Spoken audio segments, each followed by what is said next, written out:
Thanks for joining us today, guys. Today we are joined by Malcolm Bell and excited for him to share a little of his perspective and expertise on building relationships and social circles. So Malcolm, you mind introducing yourself to the audience? Yeah, no problem, Liam. So I started off originally with Ford Motor Company and with Porsche. I helped scale some stuff in Canada. I was originally a marketing guy, but I really grew inside of the marketing channels of Porsche and Ford. And I'm sort of a jack of all trades, and I love to do a lot of different things. And that's been really great for me because it really allowed me to see opportunities in a lot of different areas and grow different businesses. I've had a software company, a software startup that we grew and then sold. I've had, different import export stuff with Porsche, different opportunities there, and marketing, a lot of marketing agency things, stuff like that. Real estate I got into, and the whole underlying theme of all of this, the whole way through my career was always that it's not what you know, it's who you know.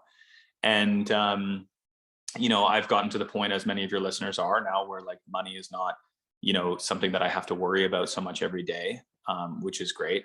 But it also kind of is like, okay, so what now? And when you're out of that kind of sink or swim environment, like that sink or swim mindset, it's like, there's so much going on in the world all the time, with or without you. And so the question for me really became like, okay, what do I want to do with some of my free time where I can start to experience more and more and more of what this reality has to offer? And for me, just because when I was younger, I wasn't really a naturally social person. I wouldn't say that I was introverted, but I was just sort of clueless. I was like a clueless extrovert bumbling around the world. And I really worked on it in a really methodical way of growing my social skills. And when other guys that were in my peer group, other entrepreneurs, other professionals, mostly I would sort of hang around with like engineers, software developers, things like this. And they a lot of times were had a lot of difficulty socializing. And so they would see me and they'd be like, Malcolm, how are you doing this? And so just naturally, I started to kind of teach them.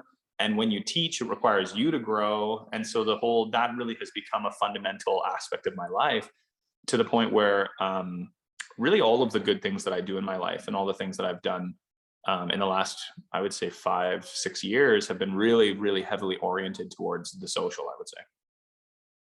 So that's kind of me, I guess. That's a bit of a backgrounder on me. How did you acknowledge that, hey, the social interaction and going from this introverted, shy person and building a skill set of focusing on relationships? I guess one, how did you articulate and understand that about yourself? And then, what did you start to do to train yourself to develop this skill? Yeah, it's a good question, actually. I guess it kind of started for me. I suppose university was a big part of it for me. I kind of was jealous, actually. I hate to admit it. I was kind of envious of other people and how I saw other guys just able to more effortlessly connect, and or at least my perception of that was maybe that, oh, other people are just so easily able to socialize and so easily able to, have friends or go on adventures or something like this. And so it became like this sort of splinter in my mind of something that I really wanted to improve and be better at. And like every skill, social skills are something that you can grow and be better at. And so that was something that, like I just forced myself to get out there and do it. I didn't really have any mentors. I didn't have anybody to talk to. So for me, it was a long learning experience, very difficult learning experience that was very frustrating. But that's something that I've become a lot better at. And now in this period of my life, it's like I just really enjoy all the things that allows me to do now. Like we were talking briefly before we started the podcast here about coming here to Russia, for example. And within 8 months now here in Russia, I've got an amazing social circle of some of the top, I call them like the fickle 500. I sort of borrow that term from my grandmother, who was sort of a socialite within the United States. She lived in Minneapolis. And she was sort of like, she always said that there's this group of like 500 people that are the culture creators within any city. And they're the ones who plan all the events. They're the ones who choose which events we are going to be going to. They're sort of like the who's who, the hoi polloi, if you will. And they're like the city's celebrities. And so if you can meet even one of them and you can make a good first impression on them, you can quickly get access to like all of the most exclusive events.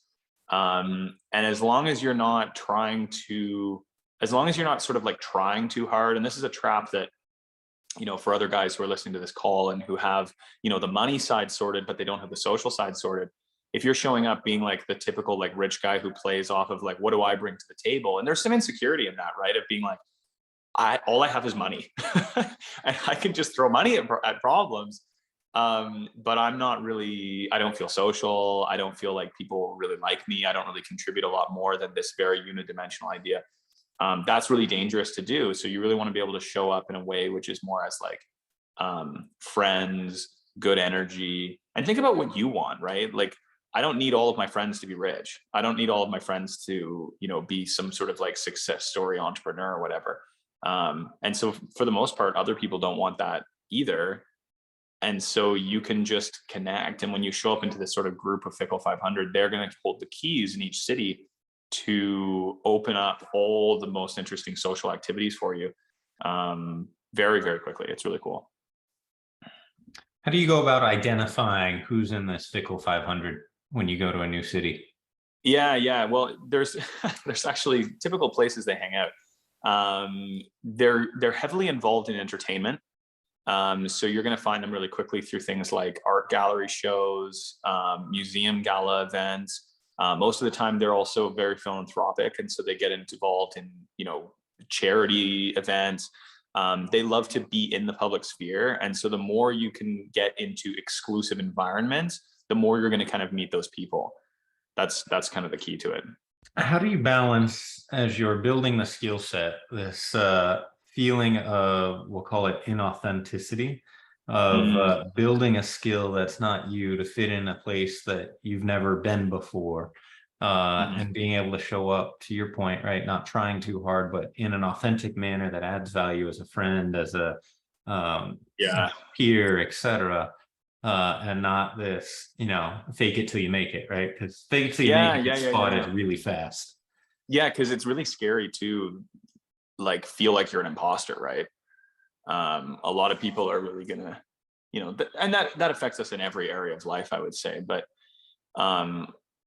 authenticity is the most important part of this. If you're showing up and trying to put on something fake, there's two problems with that. One is if you're successful, you've now created a fake persona that you have to somehow upkeep all the time. So even if you do manage to somehow scam everyone into thinking you're someone you're not, all you've done is create something now that you need to, a mask that you need to wear all the time. And the other problem is that usually doesn't work. It usually doesn't work. People are really, really good at detecting inauthentic people and inauthentic behavior. And so the more you can just have this sort of earthy, grounded sense of self, the more you're actually going to be able to connect with people, the more you're going to be able to say, this is who I am.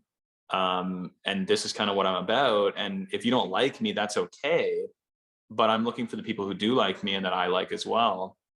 Because you're not going to get along with everyone. I tell most of the guys that have asked me to work with, like to help them or whatever, you got to have no more than 15% of people should you be really like getting along with. It's really hard to find people that, especially when you're sort of a high achiever, your eyes are open in the world, you're moving through the world in kind of a more aware and awake kind of mode. It's hard to find other people like that, right? And so they want to see that you're not putting on some kind of fake showy personality trying to impress people, running off of, like, it's so common, guys trying to run off of money. It's insane. And it really doesn't work. It's so bad.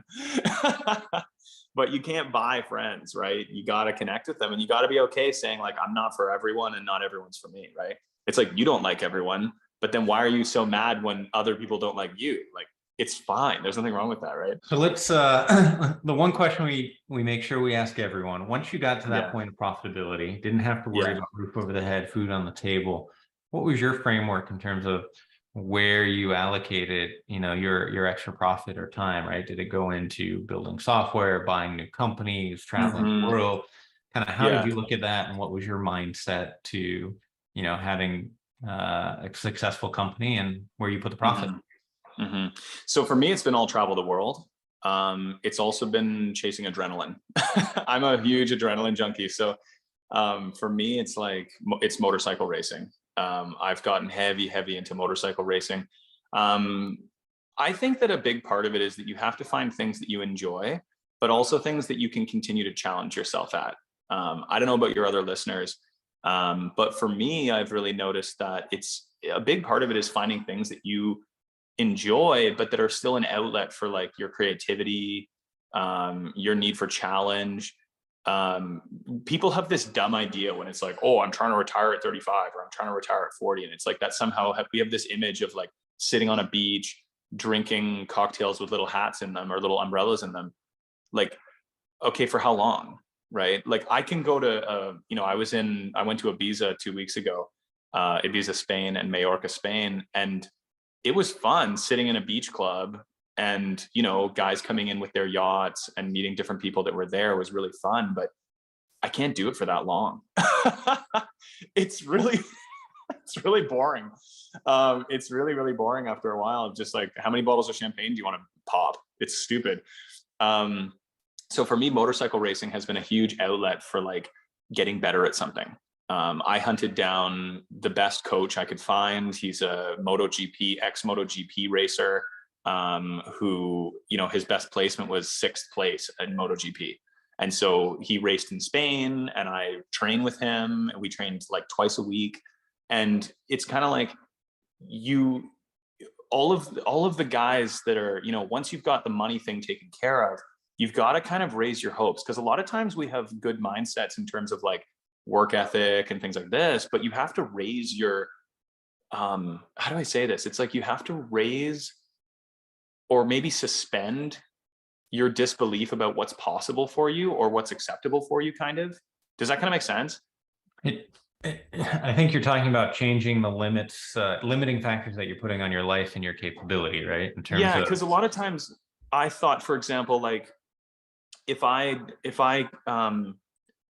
like I can't do motorcycle racing was something for a long time I thought, because like there was sort of like this mental barrier. I couldn't even articulate what it was, but it was sort of like, oh, that's for a certain type of person who's not me. And then when I just sort of started doing it and started being like, okay, well, what do I actually need to do? Well, I guess I should find out some more information about it.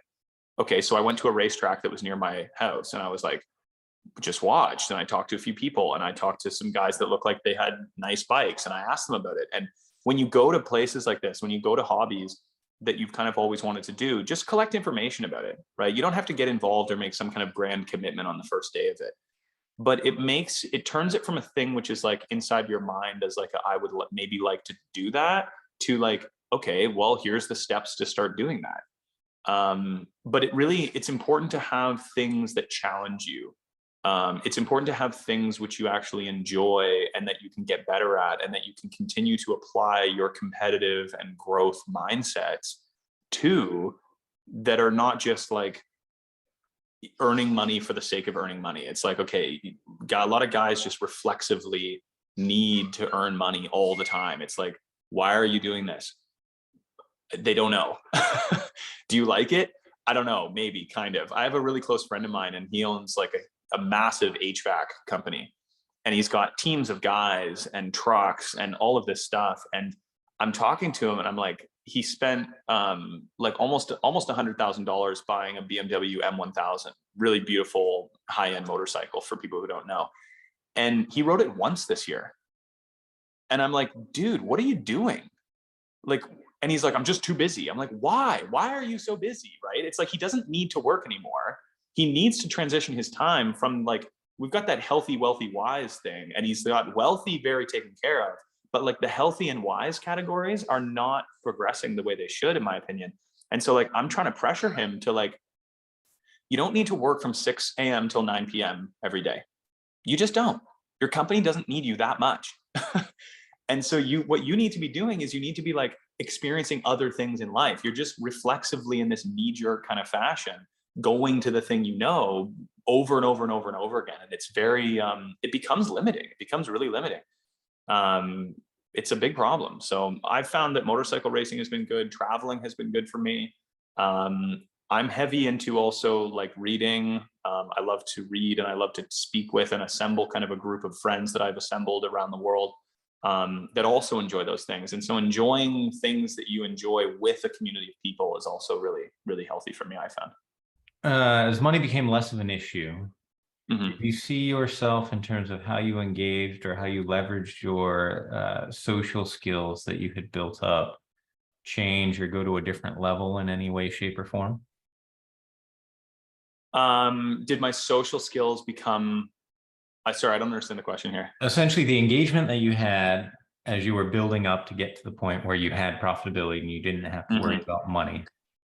Did the Hmm. tactics or events you were going to, or the way you showed up, or Ah, how you showed up change once you got to that point and you released yourself from some of the mental blocks or the limiting factors of, hey, I need to get to this point? yeah, that's actually a good question. I've And never been asked that before. how that show up? Yeah, that's actually a really interesting question. I wish I had more time to think about it. I can kind of give you like an off the cuff answer. Um, Let me think about that. So I would say that obviously your tastes increase, your preferences increase. I don't want to drive the same cars, for example, that I did. Um, I don't want to, if I'm going to go to a restaurant with friends, I don't want to go to Denny's for breakfast. I want to go somewhere that's nice and, and that the chef put some thought in. So I would say that I've really come to appreciate like excellence a lot more. I've also become a lot more careful with my time. That might be a product of getting older, although I only am 32, so people will probably laugh at that statement. Getting older, okay, bro, calm down. But I would say that it's partially a tastes thing. But that being said, like I still like to be able to appreciate like the silly old things that I always enjoyed, right? Like I love, going to some hole in the wall for breakfast somewhere that only I know about and that I invite a couple friends to, and it's kind of weird. But at the same time, I like going to a place like Ibiza. I like to, for me, it's kind of like um, the tactics in order to meet people, though, I guess is kind of the question you're asking too. Um, you meet people through people. So that's really, really important is that when you first start trying to grow your social life and trying to grow a lifestyle that's based on more social connection, um, there's sort of tiers to it. So like tier one is that you just start getting involved in more things in your city. Find out what your interests are, go start doing those things. You're going to meet people there that you like, right? And then the idea is to do two things. So one thing is that you start to bridge those people into your own life. Okay. So you start hosting things a little bit. You become a bit of an event planner and you start to show people a good time. Okay.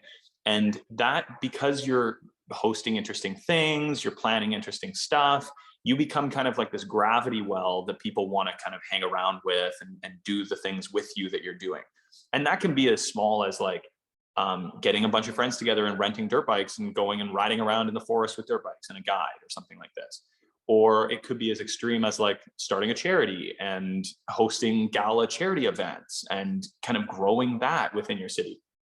And over time, when you start to meet one person who you like, odds are that person knows more good people, right? When I was really young, I got involved in, you probably actually know it, Liam, is Primerica. I don't know if you've heard of it. It's a Citigroup financial subsidiary that's a multi-level marketing financial services company. Okay. And so, what's that? I hadn't heard of them, but interested to hear Well, more. sorry to infect you with this idea. Essentially, Primerica was like an MLM. I started in it when I was like 17 or 18, something like this. It's not for 17 or 18-year-olds, that's for sure. It's for guys that are more established. But that being said, I learned a lot of really cool things there. And one of the key concepts I learned was the power of pushing through mutual friend groups. And so, for example, when I meet a person, I don't see this so much as like I have a certain goal. I'm trying to meet this person to, bring about this outcome, something like this. I try to see it really, really holistically as this is a person who is perhaps connected to other people and they're like a node within a larger network. And just as we have like within any multi-level marketing scheme, it's like, if you meet a person and then recruit three of their friends and recruit three of their friends and three of their friends, that's 9 and 81 and whatever, people, and you can really push through and meet people very, very quickly that way. And so as you build this sort of like what I call a container event of an event, which simply contains your social circle, you can very quickly start to use the phrase bring your friends to meet a lot of mutual connections and a lot of mutual friends. And so you basically, to summarize the point, I guess, It's that you start off just infiltrating the existing social communities within your city. Then you start to plan your own thing and bridge the good people into that. And then you start to try to meet the mutual friends of those people. You also try to go to the events that they're planning and that they're hosting. Maybe they're hosting an art gallery show, or maybe it's a musician that you know that's going to a concert. And if you can meet other people at that concert and you can connect with other people that way, you're going to start to find all the good people within your city that are the really inspiring, excellent people that you want to surround yourself with, very, very quickly. And you can do it in a matter of like 6 months to a year. You can absolutely revolutionize your social life because you spent some time meeting good people, basically. So I would say for me, that's really what changed for me. When I was like working so hard in my company, it was like, basically I hung out with like the private school guys that I went to school with, went to grade school with. And I still do, and they're great people, but I started to sort of like transition away from like working so hard and just keeping my existing social circle and being a little bit more like, okay, what other good people are out there that I can bless and be blessed by, and business opportunities come with that too. Like as I said before, I'm in Russia right now. And even with the sanctions here, there's huge opportunities, for example, to import cars, import car parts. So with all my Porsche connections, I'm, working on bringing like windshields in and brake parts, maintenance parts. And I'm doing that because I met guys here in St. Petersburg, for example, that own import-export companies that can facilitate the shipping and the transport of these goods. And then I'm meeting guys that are associated with Porsche here. And when it's who when you have a big network, you can very, very quickly just like assemble kind of like a hodgepodge of people. And you kind of mix like business and pleasure a little bit, where like these guys, for example, the one guy who owns the import-export company I'm working with, I went to his birthday, which was super fun. We rented out this really nice fancy restaurant and had a whole bunch of people there. And it was his 30th birthday. There was maybe 100 people there. And I was able to meet lots of people there. We went jet skiing. I've been on his boat a couple times. We went to like his private club that he belongs to, but also we do business together, right? Because we're sort of like, you're kind of friends, and then you're like, hey, let's see if we can do this. It's kind of fun. And business becomes like a fun thing and a way to almost build more relationships than it does like oh my gosh, I have to make money kind of situation, right? If you were to give a piece of advice to an entrepreneur who's coming up to that point of profitability, what would be the one thing that you say, hey, focus here. This is probably the most important thing to your success. What would that be? Oh my gosh. That's an impossible question to answer. It just totally depends on who they are, what they want, where they want to go. I mean, I can tell you what the advice I wished I had was. I really wish someone had told me somewhere along the way to sort of like, honestly, I needed to take myself a little less seriously. I found that I put so much pressure on living up to some kind of like abstract sense of who I was supposed to be that was maybe partially what I believed, partially what like my parents thought I was supposed to be, what I thought society thought I was supposed to be as a man. And a lot of things because of that, certain things I would label as like bad, like this thing happened to me and that's bad. Whereas if you take the pressure off of yourself and you start to realize that all of this is here, not, it's a cliche phrase, but it's not, things don't happen to you, they happen for you. Right. And I would see, like, I remember, a number of years ago, I had a very important relationship to me break down, and it was a lot of pressure on me at that time from various things, business and friends and family, and this relationship breakdown. I had like a total nervous breakdown. I'll never forget driving in the car and just like having like a panic attack in the car, driving back to my house from this person's house. And really the fundamental understanding that I needed to have at that point was like, dude, calm down. It's like, none of this really matters that much, because it's like this idea of chasing something, that like this finish line is always moving, and that if I can just get to the next thing, then finally I'll be happy. And this is totally a cliche point, but I really wish that I could push it into my, younger self of like, Malcolm, just relax, dude. It's all going to be fine. It's all going to work out. You don't have to like worry about it so much along the way. You can just chill a little bit. I'm not saying like, stop working or stop, doing things, but at the same time, it's like, we don't realize we're living in the good old days sort of until they're over. And it's only retrospectively that we look back and be like, damn, that was actually really fun. And so it's like, I would say probably slow down and try to just enjoy the process a bit more. Yeah, I would say that's probably what I would, and maybe that's valuable for someone else. I don't know. So for the listeners who want to learn more kind of about how you've gotten where you are today, or how to build Yeah. those social circles or tap into your expertise, what's the best way for them to get in contact with you?